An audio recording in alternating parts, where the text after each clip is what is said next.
Hi, I'm Kendra. I work here in the education department and I teach a lot of science programs. And every day I walk past a rather large reminder of just how much science and exploration and curiosity matter when it comes to understanding our place. And that reminder goes by the name of Wally. He's a Stegosaurus. There he is. What's not to love about Wally? He makes a great unofficial mascot, photo op, jungle gym. He's greeted every visitor to the museum since he arrived here in 1997. Maybe you've passed him so many times you don't even notice him anymore, or maybe you wave every time you drive past. That's what I do, at least. Wally hasn't always stood sentinel outside our museum. He was created in the 1960s, not far from here at the Louis Paul Jonas Studio in Hudson, New York, and for 3 decades he delighted visitors to the Cleveland Museum before retiring, like so many do, to the Berkshires, and not bad for an animal who travels about 4 miles an hour. Pretty much any name we might call Wally would be based on long-standing misconceptions about his kind. He was a local elementary school student, who gave him the name Wally after hearing that the massive Stegosaurus had a brain about the size of a walnut.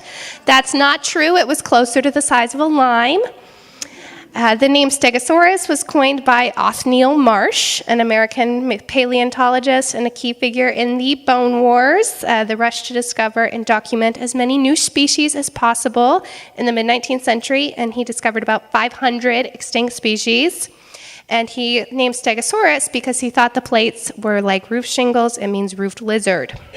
We could also call Wally a dinosaur, which was a name invented by this crazy-looking guy, Sir Richard Owen. It means terrible lizard. Owen was an outspoken opponent of Darwin and the theory of natural selection, and he wanted to fit all these new species into existing categories to support his own opinions. Owen was wrong about evolution, and he was also wrong about dinosaurs being lizards. They're not. They are actually considered archosaurs like modern birds and crocodiles. Unlike lizards, dinosaurs were probably mesothermic, meaning that they were somewhere between ectothermic or cold-blooded reptiles and endothermic mammals. While this is still up for debate, it is worth exploring how this thermoregulatory strategy might have played out for Wally. Scientists suspect those signature plates may have played a key role in regulating his body temperature. They were embedded with blood vessels that could collect and disperse heat, and they acted as either radiators or solar panels. So birds are the modern descendants of dinosaurs, and there's been a lot of press over the last few years about new findings that suggest that some dinosaurs were covered in feathers instead of scales, as we usually imagine. But that's not Wally. While he belongs to the order Ornithischia, meaning bird-hipped, modern birds are actually from the Saurischia or reptile-hipped. Saurischians were T-Rex, Velociraptor. They were covered in feathers. Oryxians were herd mammals like Triceratops and Ankylosaurus. They're herbivores, not carnivores like. One reason we still have so much to learn about dinosaurs is that we only recently realized that they ever existed. While humans have been discovering their fossils for centuries, these finds were usually believed to be the remains of giants or dragons or something like that. The first dinosaur described scientifically was Megalosaurus in 1824, less than 200 years ago. Both Stegosaurus and Megalosaurus lived in the Jurassic era, a ridiculous number of years ago. The planet these creatures inhabited looked and felt very different from the Earth that we're familiar with. The climate was very hot and moist. You can see there were no polar ice caps. Instead, sea levels were much higher, and much was temperate and subtropical forest. The land that's now our home here in Western Mass was a subtropical swamp, and those muddy grounds were well suited for preserving tracks left by dinosaurs and other animals.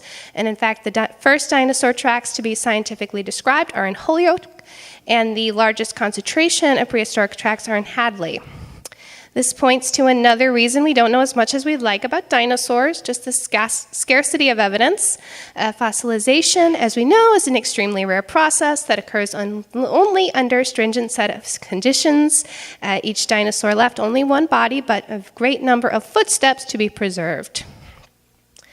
Dinosaurs capture our imagination in a way that few other things can. Unfortunately, this fascination is another source of misunderstanding.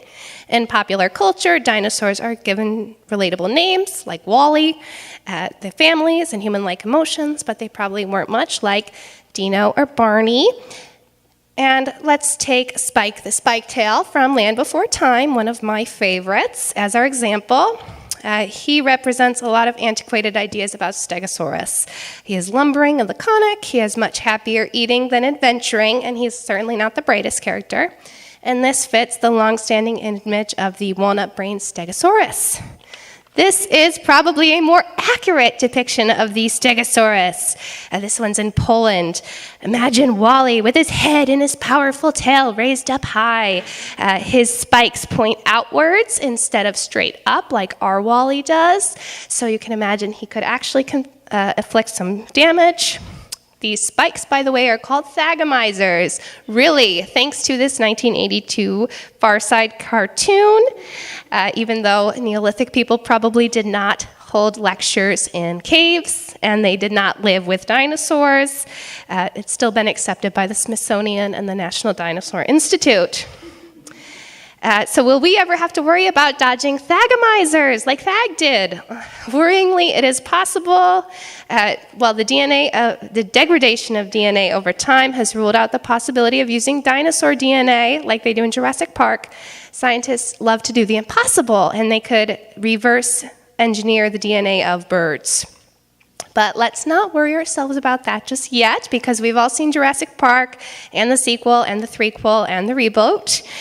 So we all know how that goes. And in the meantime, I think we should just enjoy dinosaurs the way that Alexander Calder and Louis Paul Jonas and Hanna-Barbera did.